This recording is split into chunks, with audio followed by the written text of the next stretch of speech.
Hello and welcome. If you are preparing for a coding interview, you are probably grinding Leetcode non-stop. Leetcode is a standard code interview preparation platform for software developers. I do believe how much you get paid as a software engineer depends a lot on your algorithm and data structure skill. There are a lot of nerds out there solving hundreds of problems just to get ahead, myself included. However, after doing Leetcode for a couple of years and going through many interviews, I feel like this is no longer necessary. I realized that there are some common patterns that were asked a lot in coding interviews, and it's more important to master these concepts. If you are a busy person and you want to maximize your chance with the least amount of preparation as possible, this video is definitely for you. In this video, I will walk you through the 6 most common concepts in coding interviews. So without further ado, let's dive in. Number 1. Arrays. Almost any coding interview I came across asked about array. A lot of people said we can only do for loops with array, so why should we care? But it's not entirely true. There are a lot of algorithms built around this data structure, including binary search, where you can search a target variable in a sorted array, 2 pointers, where you have 2 indexes at the beginning and at the end of the array that allows you to process elements efficiently, or sliding window, where you have 2 variables represent a window of the array. The window can expand or shrink depending on its condition.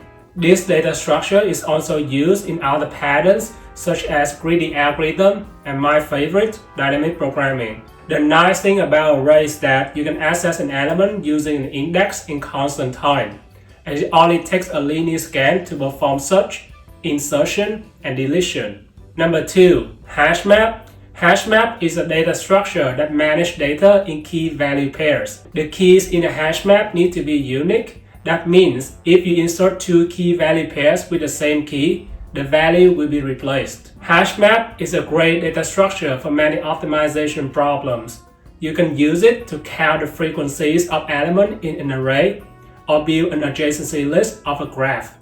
When you are stuck in a coding interview, always think if using a hashmap could be useful. The reason why a hashmap is so helpful is because it has constant runtime in all operations. Even though it introduces some extra space, it significantly reduces the runtime of your algorithm. Let's get into the holy grail of algorithms, recursion. There's only one thing you need to know about this algorithm: Stack Overflow.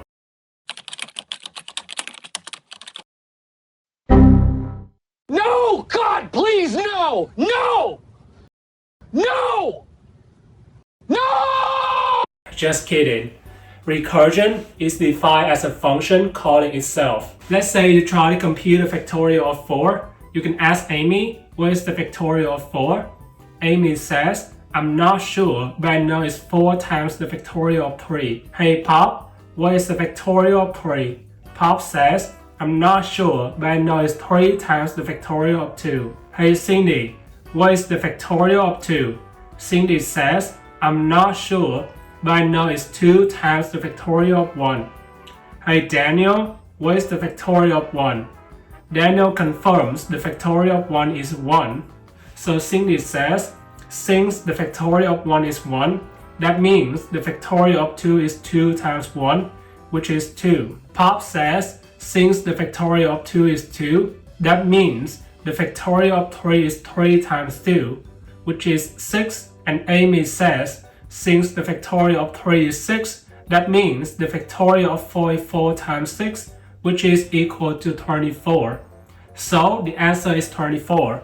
Recursion is used a lot in many coding interview problems, especially binary trees, backtracking, and occasionally graphs. It is also a great put-forth solution for dynamic programming problems. You can start with a decision tree to identify such problems. Number 4. Graphs.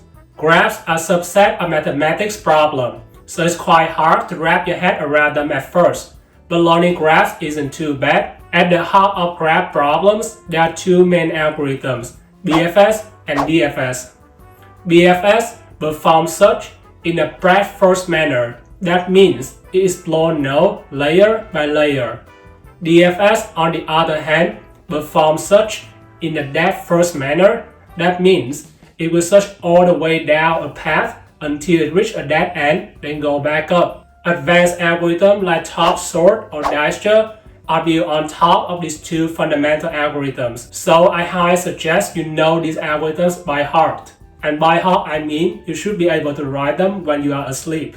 There are two main ways that these algorithms can be applied, either matrix style traversal or adjacency list style traversal. The code you write can be different, but the fundamental understanding should be the same. Number 5. Heaps. Heap is a great data structure because of its sorting property.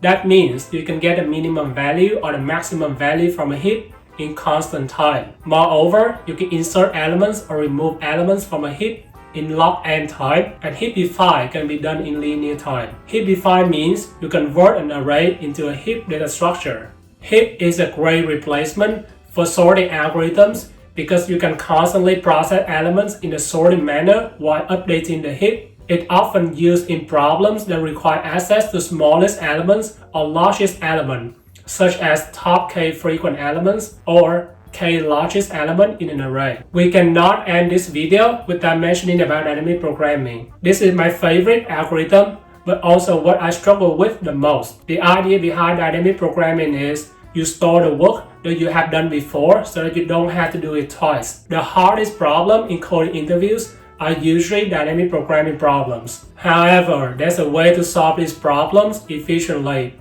Always start with a brute force approach, usually in the form of a decision tree.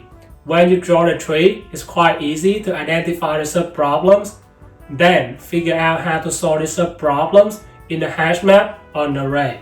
I don't really suggest you solve the hardest dynamic programming problems on Leetcode because those questions don't come up very often in a coding interview. Stick to a Leetcode 150 list. I think he already included many great questions such as delete and earn and longest increasing subsequence. I will leave a link of the list in the description, so feel free to check it out. That's it for this video. I hope you enjoyed it. If you liked the video, please like and subscribe. That supports the channel a lot, and I will see you in the next video. Peace.